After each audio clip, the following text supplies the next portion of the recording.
Voilà, merci Nabino Noso Bozui Libaku ya Kolanda Biso Lelo Berthe Djonga Moto Nazambe journaliste ya mboka oyo Nazane Sengo ya ko présenter bino dose unique Chanel oyo Eyambaka batu ya ndenge na ndenge mais lelo tokutani lisusu na mosali na Nzambe naza sûr que ça fait déjà quelques numéros oyo to présenter to sali na ye kombo na ye le pasteur Jérémie Léa aza mosali ya Nzambe oyo azo servir Seigneur mais longo na ye bokoyoka ba question na biso pe ba réponse na ye bokoyoka yango mbote pasteur Jérémie Léa mbote mingi papa journaliste nazana sengo ya ko yamba yo lelo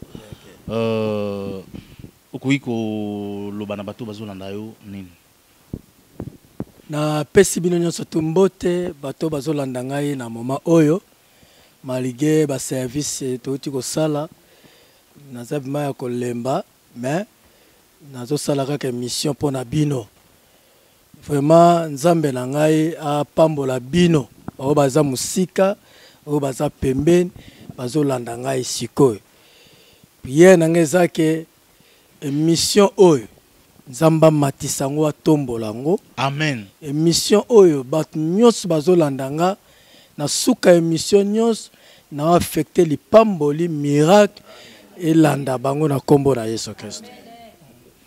Voilà pasteur Jérémie Léa biso na Congo tolingaka na Congo kutu me ndenge ata nde totangela leçon esengaka ndenge tosolaka la fois passée to renouveler place to soukelaki pour la fois passée to lobelaki sur la délivrance mais j'en suis sûr que les lois sont continuer na partie etikalaki ekozala pe bien na o etali délivrance soki mutu alingi a yeba pasteur Jérémie Léa avant to kota na thème aza nani asalaka nini église ezalaka wapi ayambaka ndenge nini vraiment nga naza temps plein na musala Nzambe parce que za ba pasteur o mususu baza na bango temps plein te so bazo sala na ba compagnie mingi ezala pe mi critiquer bozo zala ka temps plein pour misala ezate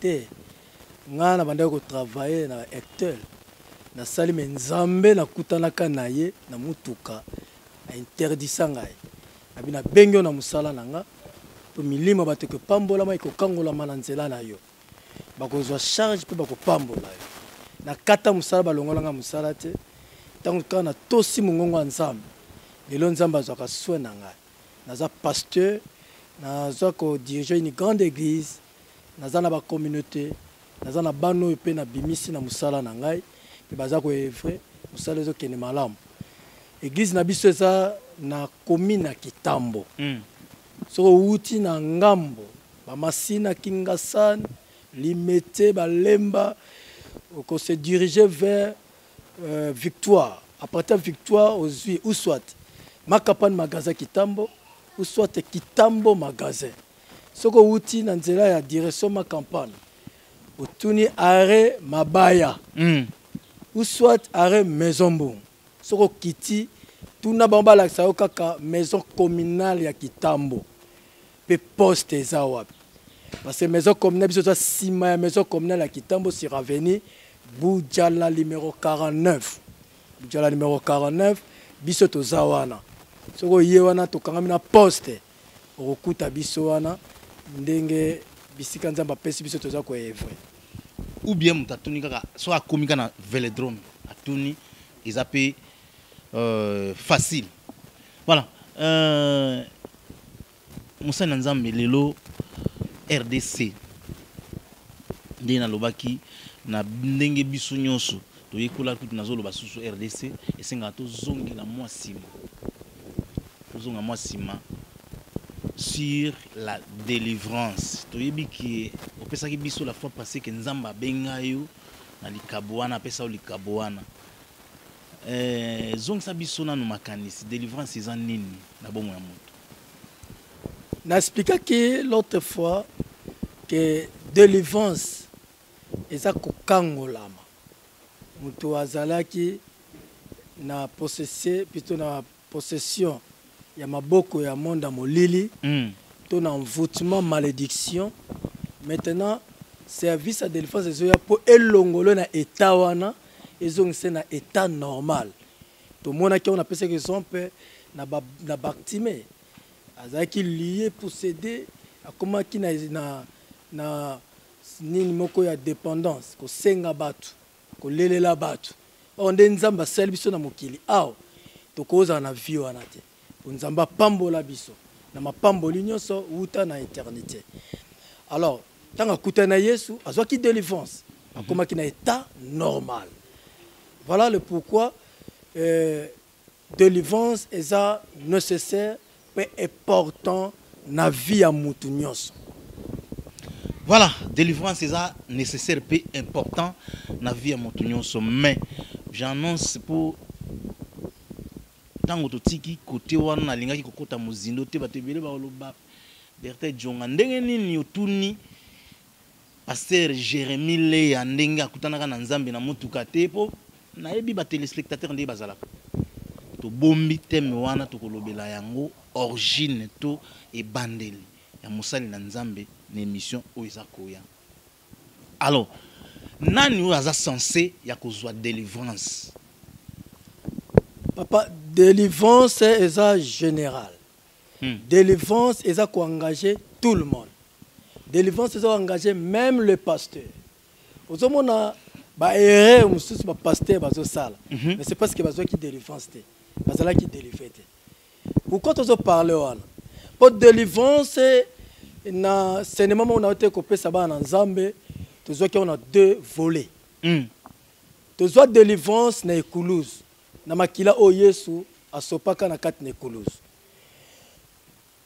Alors, ce qui Yesu a quitté, depuis l'humanité elle ko la sauver té. Elle ko soit délivrance té. Alors, tu vois deuxième volet ya ba délivrance na mabota auto bimela. Pourquoi? Parce que tu vois bima na nzela ya ba makila. Makila ya papa pe ya mama. Tu vois bima na nzela makila. Alors na makila nyo surtout eza na ba lien. Eza na ba malédiction. Eza na ba tumususu bazo vivre victime ya malédiction. Pourquoi? Ceux qui atali papa na ye vi o azalaki apasaki na sena moi oyo. Makambo abandai ko sala. Au moins pe bana oyo ya boti bazo répéter les mêmes vies. Otali vie ya mama oyo abandai ko sala. Ndenge ya kolaki. Au moins pe bana boti bakomi ko sala même vie. Maman moko ta mususu abotaki na papa 5.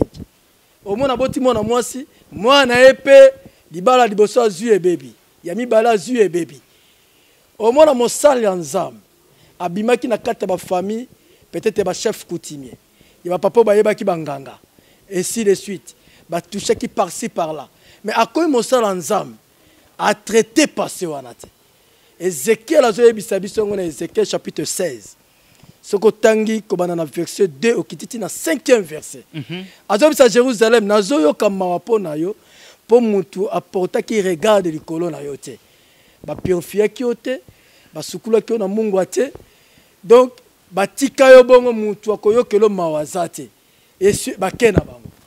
Ozomona ke délivrance ezali général na ba pasteur eza ko engager bango na délivrance. Même ba ministre même les sénateurs, tout le monde, ils sont engagés dans la carte de délivrance. Voilà la raison pour laquelle il faut que vie na bango malade. Makamnini oyo se répéter na ba vie na bango. Bazana la procédure de délivrance. Vraiment bazana la procédure de délivrance. Vraiment merci beaucoup vraiment Ezali mabombami nankolo. Sikoyo côté okei na basali ya Nzambe bazana posa ya délivrance. Tokoye bandenge nini ka mosala ya Nzambe oyo esenga azwa délivrance. Premièrement, délivrance n'est pas expliqué que ça a pour ma conscience. Et engager personne yemoko. Pour yemoko ndako yeba vie au azo vivre makambu au azo sala so eza compter par rapport il y a plan au nzamba bengeli ba projet au nzamba bengeli à comprendre pourquoi nazolo ba toucher même ba sala nzamba oui eza na homme de Dieu moko na ototanga loko moko koma ki na Facebook alors tout homme de Dieu n'est pas dit qu'il est pasteur. Pourquoi? Dans Dieu le quoi par là que j'ai compris. Pour qu'un homme de Dieu a comme pasteur, vous devez être parfait. Ou comme saint, comme notre Christ. Comment un homme de Dieu a été abattu, mais on met la massanga? Comment un homme de Dieu a été abattu, mais a été tambour dans la carte de débauche? Vous savez que l'homme de Dieu a pour sa délivrance. Basé belé. Si tout mikolo, comment un homme de Dieu a sire que Nzamba bengi? Pas ça la miracle, il faut que vous fabriquez un miracle, maman qui en a. Avant Nzamba bengi, papa. Dans la Bible, vous allez comprendre. Yesu a ses disciples. Toko tana bagi to tambola. Oui. Le kola Yesu mtadie bisaki bango. Yesu mtabengi bango. Ba koti na bagi. Mais alobeli bango te beaucoup na mbonge. Bele mbonge telemi. Ezaki na bango te ba hotel msambongo po bango moko ba kotaki na boîte na volonté na bango te. Tang mbonge telemaki. Bango nyoso tu muto arrêter mbonge o abengaki bango. Un homme de Dieu aza lokola disciple batili ba kota na bagi. Na quatre église ezala biloko to kutana lokola ba tempête ba vent. Tango koya ba koyeba za musala nzambe. Tango koya muta osisa ngo eza yo moko te. Muto abenga muta ko arrêta. Yango zo mona za ba pasteur belé lelo ba kangi ba église. Lelo ba komi ko fabriquer po ba mi benga maki bango moko. Ba tiaki bango te ma benga maki bango moko. Yango moni azala difficulté mo église kola exact. Nani to tozongela exact. Nani to tozongela côté ya ba mi benga maki bango moko wana. Ko expliquer biso lo mi makiona. Eza nini? OK, makiona eza phénomène moko et bini mikolo. De moninga pourquoi l'église na Seigneur? Et pourquoi l'église a commencé? Biso soko yepa na biso na église armée. Miracle nyon surtout avec ça la faut et où ta la parole. Miracle que précéder parole te. Pour le que ça produit miracle c'est la parole de Dieu. Dans l'église là où il n'y a pas la parole, mais il n'y a que le miracle. Bota la mutuana malam. Batandengo na lokola ba benga makate.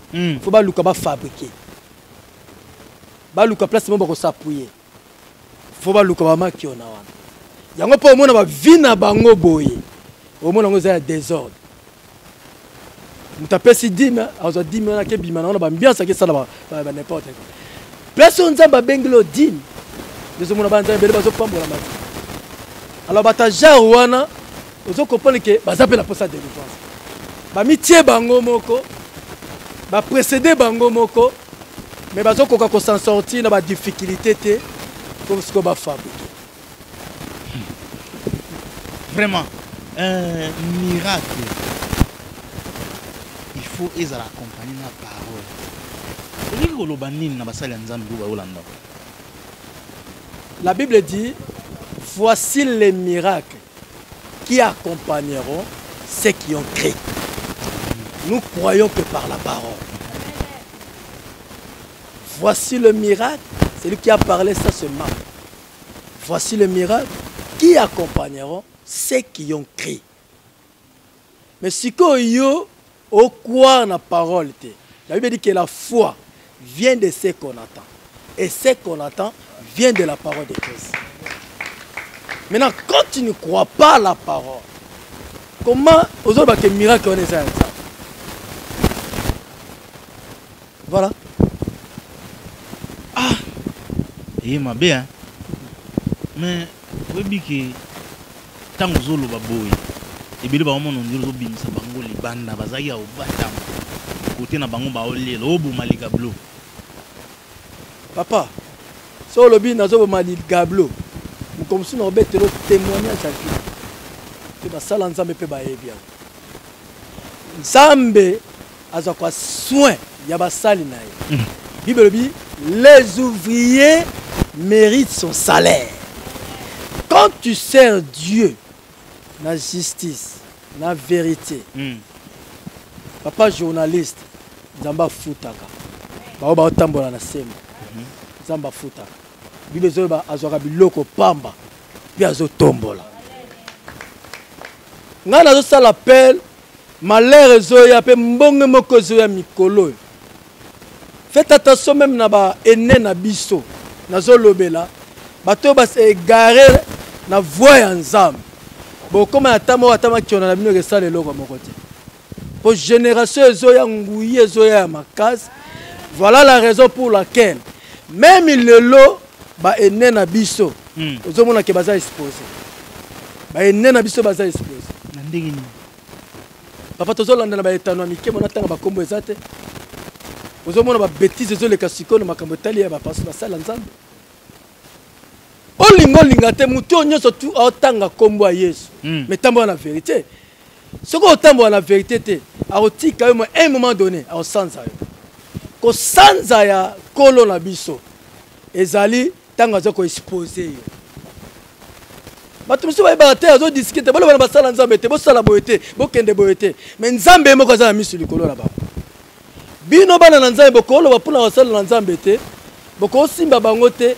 Pour muto abenga biso na musala ye moko aza na gérance ya makambo wana ako exposer bango moma yango oyo kozonga na nzela ya Nzambe so moni ke place moko zokoka te luka père spirituel na yo vraiment na telemela batu nyonso tu azoloba ke mpe batelemelaka ba père spirituel baza na pouvoir mokomoso tokolobela yango ya makasi baza na couverture moko makasi place nyonso to za na botao faut aller partager avec ton père spirituel ana pouvoir na tio mafuta ya kobondela pona yo pe botao wana ekoyi onction nyonso to délivrance nyonso esalamaka pa mutu oyo aza supérieur na onction mutu aza na inférieur na onction kolongola onction plutôt mutu aza supérieur kolongola mutu inférieur kolongola onction eza pa mutu supérieur te eza mutu aza na supérieur onction nda kolongola nini malédiction eza et pas mutu aza inférieur. Alors yo pouvoir nous lié na père spirituel. Deuxièmement, na ba père oso reconnaître que baza ba père dans la foi. Ozo na ba témoignage na bango frère, il peut aussi prier pour toi, ba longo li opé yango. Wana naza ko yebisa na banganga Nzambe. Na s'adresser na bango. Mutu nyonso za ba faillite mais comment bo mesano te.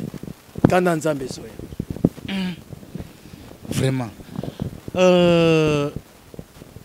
Un chronique ezoloba que David azoloba na mwana na Salomo alobi salela Nzambe na motema ya kufungwama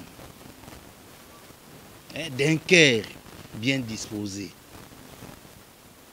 car si tu t'éloignes de lui il te laissera pour toujours.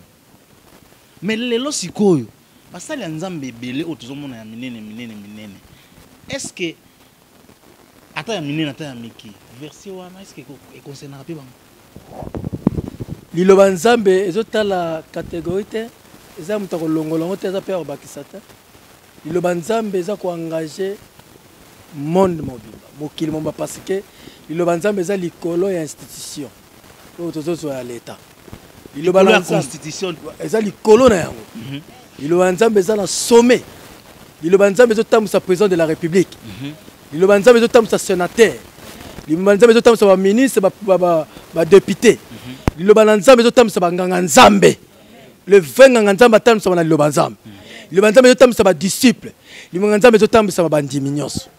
OK, merci Mosala Nzambe, merci vraiment oyo ezolobama awa il faut za la kaka na mato ya koyoka te pour au monde en kaka bongo tout ça la délivrance sur les serviteurs de Dieu. Le lotango pasteur Jérémie le azoloba na sur les plats ya délivrance que ils ont concerné même les serviteurs de Dieu. Il y a pas mususu ba koyoka babi ye mona wana oloba na biso mais nayokaki kaka lelo motei azoloba alobi mwana moke abetaka mbunda bakolo mpe babinaka mosali ya nzambe ozali na mayelo nkola apesi yo ya kokamba milimo ebele lelo soki bapesi yo babipesa toli na basali bayaya na yo bakulutu na yo oyo bazolanda sikoyo oyo mosusu azomona oyo azosala alobi wana yango akoyoka mosali ya nzambe mosusu te akoyoka nini te mais alandi yo mosusu akoza mpe convaincu na conseil na yo. Merci beaucoup. D'abord, en qualité de serviteur de Dieu, un bon serviteur, il est d'abord disciple. Un disciple, c'est celui qui écoute. Vous comprenez? Oui. Un bon serviteur de Dieu, quel que soit aux archipape, aux docteurs de la parole, oza. Mais ce que moi na wana eloni a repère sabiso automatiquement na disqualifié yo na serviteur de Dieu. Pourquoi? Maloba msu ko koloba ateza lango importante. Mais un disciple qui écoute a ko plengé même 2-3 mots OP et sungi épée. Jésus-Christ il était encore jeune. C'est à l'âge de 12 ans. Avant de tenir dans la synagogue. Prédication de Jésus, ils ont pâté même le docteur de la loi. Babi, nanto yoka mutozo loba lokola mwana oyote. Le docteur de la loi. Pourquoi ils ont crié à Jésus? Non, c'est parce que ils ont une forme de disciple. Babi, malgré que le docteur baza, to yoka na loko ni na koloba. Peut-être ma kabo misepe sa bomoy. Taba mono na misa molimo. Ba comprendre que cet enfant azana loko. Peut-être je peux être une bénédiction pour toi. Na oyokanga. Na rappeler pour na ke nzamba pambola. Serviteur de Dieu nyo surtout azana parcours, azana témoignage. To yeba ko persévérer pendant zo le kana parcours na yo. Ko dérailler te na kat na appel ensemble à cause de ma difficulté, au créer ma prophétie, au créer ma parole de connaissance, au créer, au fabriquer ma miracle, nzamba ko bois kayo. Mais quand nzambo na loba no po na vivre na ba expérience, bibelobi, ba loba mabe na yo, mais ba kuto na mabete. Nzamba justifiera bato ba ko kuta ba na mabete. Tambola kaka malgré tapoko l'examen lokola nganga nzambe. Okobanda dans le néant, nzamba tombola parce que ibina nzela mosane David. J'étais jeune et j'ai grandi, je n'ai jamais vu un juste être abandonné. Aza jeune veille anouni, atiko mona tam kolomo mote mo yenge bene azala abandonné. Na ce qui a personne na que la continuité. Pour la continuité ça a koki kozanga même pas lui pas. C'est-à-dire que génération nous sorti à mosala nzambe o aza juste. Nzamba pambola kae yango moni Jésus azo répondre ngo Pierre.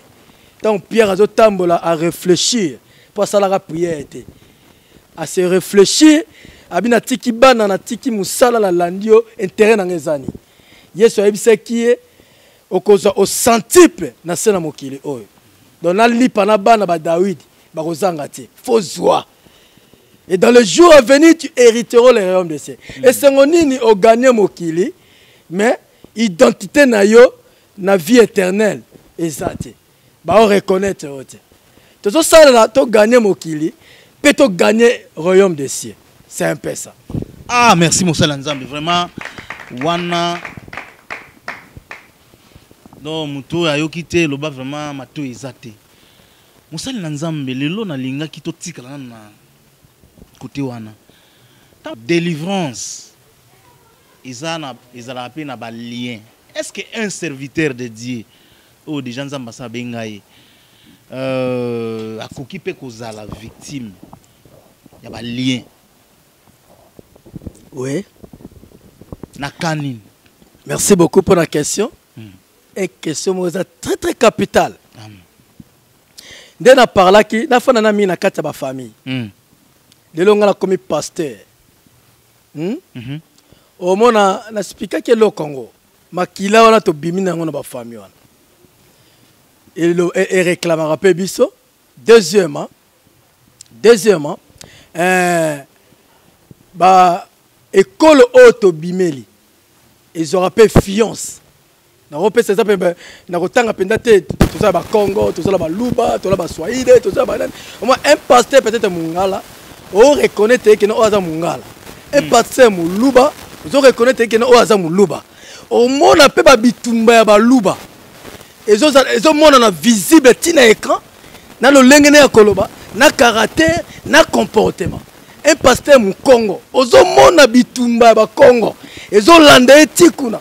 Et puis na gestion de diriger l'église qui va Congo mobimba et fandi. Ozo mona teke tout ça pour ça de dépense. Ala sakala. Ah, oui bigi. Wani na somo. Donc okoto siko pour musala nzambe. To alongwane loko wana, qu'est-ce qu'il faut? Ah, voilà le pourquoi maintenant c'est une intervention à délivrance. Intervention à délivrance. La Bible n'a pas de parole de si quelqu'un est devenu en Christ, il est devenu une nouvelle créature. Vous devez tout d'abord faire tomber les choses anciennes. Siko oyebi ke nazongi siko na question na eloko bandaki na ngo yake un pasteur nyoso aza serviteur de Dieu. Donc mutuana aza pasteur mais aza na besoin de délivrance. Continue na makanisi non. Pour comme parfaite. Pour servir une âme. Pourquoi? Parce que la Bible dit l'homme donne ce qu'il a. On peut transmettre tes peuples nini quand tu n'es pas délivré. On peut transmettre tes peuples nini quand peut-être coutume et landa yotilelo. On peut transmettre tes peuples de Dieu nini quand caractère il y a école oyoza lango et landa kaoti likolo a cher. Je connais un pasteur à Télémi Liboso église. Azo blâmer frère. Abi frère Keba. Nazaka boxer. Nako beto makof. Nabi genre de pasteur n'était pas encore converti. Au colbaté à pasteur. Quand il était boxé, mais quand il a crié à Christ, Makambouana fait quoi? Comment qu'on rappelle aussi sur la carte de l'église? Ce qu'on simbe bakis, Makambouana faut bossana. Bilo qu'on y a fotika. C'est ça. Voilà, tu as mis déjà na souka ya émission na biso. Pasteur Jérémy Léa. Pesa esika oyo yambaka. Ezali wapi comme ça oya ko clôturer na résumé ya thème lelo. Gloire à Dieu. Tozana avenue Boudjala na mutu nyos. Oyo azana posa komona biso. Tozana Boudjala numéro 49 référence ezakaka poste derrière maison communale. Place à Kobunge Zati. Na bengami na kombo ya pasteur Jérémy Léa. Contact nangai. Ezali plus 243 89 71 52 063. Vodacom plus 243 81 32 66 902. On a bandeli pour la montagne sur Zolandanga plus 243 89 71 52 063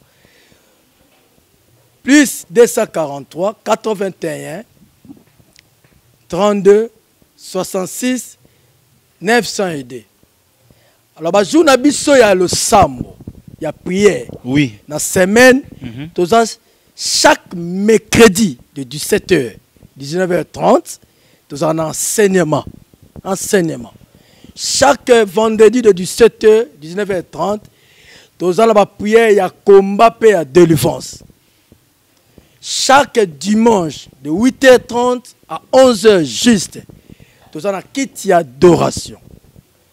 Alors, le programme varie par rapport à la recommandation divine. Peut-être que nous avons une semaine de délivrance, un mois de délivrance, on est variable. Mais le programme est mercredi, vendredi de 17h, 19h30 et dimanche de 8h30 à 11h. Voilà. Chobinzonga, merci beaucoup.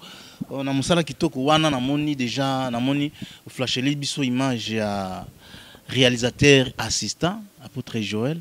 Voilà. Pasteur, au quoi clôturer na résumé il y a sujet à l'élo. Que gloire soit rendue à notre Dieu, c'est lui notre Père. Na pambola pe na tombola kaepo yenda sali ngai naza na commune oya Kitambo. Na botama na Kitambo, na tanga na Kitambo, na bala na Kitambo, na bota na Kitambo, na tia église na Kitambo. Bato ba yebinga na Kitambo. Bazo sambela pe bato Kitambo mingi malgré ba commune misusu différentes. Nazo bisa bana na Nzambe, le moment est devenu trop dur. Moment Nzambe bazo pesa biso to récupérer parce que tozali ba ouvrier ya 11e mère. Biso to engagé na 3e mère te, 6e mère te, 9e mère te. To za engagé ya 11e mère. Eza parabole c'est à Jésus pour na bokondi ya likolo. Alors le côté to za ba ouvrier 11e mère, et ngolo ba ke to zali ba sali ya tangwa suka. Vraiment to za na droit ya erreur te. To za na droit ya distraction te. Mosala Nzambe, mwana na Nzambe ozolanda ngai, salela Nzambe na bosolo, poto buka mbuma ya malamu na nzela ya Nzambe na biso. To liango na sena mabele oyo, to sepela, pe to bika bokonzi na likolo. Message na ngina pesa na bana Nzambe, yango wana. Loboko ya Nzambe, alobi na Esaïe keza mokusete. Nde na tomboli yango, et atteindre ma famille. O nyonso bazolandanga na moment oyo. Le boko na Nzambe et convaincre esprit ya basali na Nzambe nyonso o baza na volonté Nzambe te. Nzambe akangola bango po Bible ezoloba elanga na Nzambe eza munene basali baza muke. Nzambe abengi bino na elanga na ye to bima na elanga Satan. To kota na ilanga na Nzambe po to komi na tango suka to za basali la suka avant que Nzambe abanda ko futa ba o bazaki engagé na 3e 6e 9e heure azo bandana na batu o baza engagé na 11e heure. Donc nous avons le privilège ko sala mabete po Nzambe bandana na yo ora kita na ba Abraham pe na batu nyonso tout o ba le précédent kabiso. Merci beaucoup. Voilà, merci. Nabino nyoso bozuli bakuya kolanda biso lelo pasteur naibi ki occupé ko saluer quelques personnes pour to clôturer. Merci beaucoup bazanga répéter na pamboli ba ene na nga nyoso bazola na nga na moment oyo Nzambe na nga pambola bino ba pasteur nyoso tout corps de Christ nyoso lingoma na Nzambe pe na ko pambola famille mobimba ya army. Mwana nyonso army na pamboli obisiko zwami mwana tanga bakumba ete boza bende mbele na pamboli comité ezo soutenir nga ba partenaire o bazo soutenir vision nanga kende musika ozo kanga Nzamba pambolo makasi pe na pamboli bandeko nyonso tu na participer na bango na plateau awa nazala coordonnateur nazala mama diagonesse Chantal nazala évangéliste Junior Chamala nazala mama diagonesse Maimona Mai nazala mama diagonesse Tantine pe nazala papa conseiller na suka kuna papa Titi donc na bossa na te o nyonso tu azota la administration nanga o azozwa ko jouer rôle ya directeur général à l'église apôtre Joël pe na bossa na te mon premier année j'éclate na simbi nzete kuna na sima donc santé so azate santé betate be manzamba pambola na kobosa na te ko pambola pe ya webi ka bato ba okama mingi mtu azolo ba santé wana soko moni ku tuwe msusu donc tala mtabeta santé ah boko beti ata maboko te vraiment hein Vraiment. Merci, Jacqueline. Là, moi, je suis liboso basaka mi balenza pambolinga. Pour continuer tout ça la ciment. Donc nazo pambola penda konanga madame nanga maman Clarisse Mbembe ma fille à moi Raissa na pambolier Elimo Diasonama na pamboli grâce à na pamboli pasteur Aaron na pamboli sœur na biso Kadi pe na pamboli moi si ya cordon na ngai bisika zomi kuna nzamba pambola. Voilà. Merci Nabino Nyos au Bolandi Biso Lelo, journaliste ya mboka oyo. Ndazo remercier yo. Kombo nanga Berthe Djonga, moto na Nzambe. Nde Bolandi Biso Lelo, masirke bo sepeli. Na yebi kezana basala Nzambe msusu. Jeune wana. Mais abimisi oyo ekomama. Alors Chobinzunga, merci. Équipe Mobimba. Il y a deux uniques Chanel. Congo Media Chanel. Na pesa nani mbote. Te, mbote ngana Nzambe. Ciao.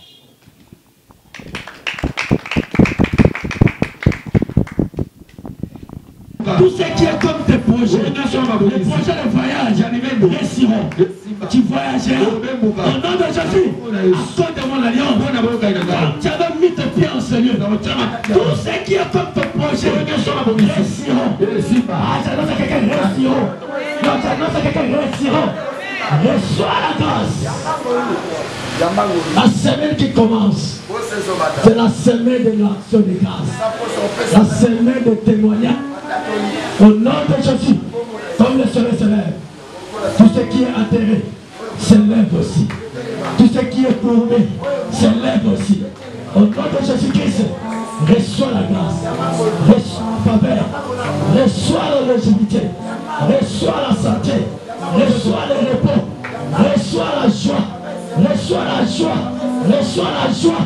Au nom de Jésus. Répétez après moi. Gloire, gloire, gloire, et tu acclames Dieu. On s'embrasse, on te salue quelqu'un, les uns les autres plutôt, et puis on va sortir. Gloire et gloire, comment?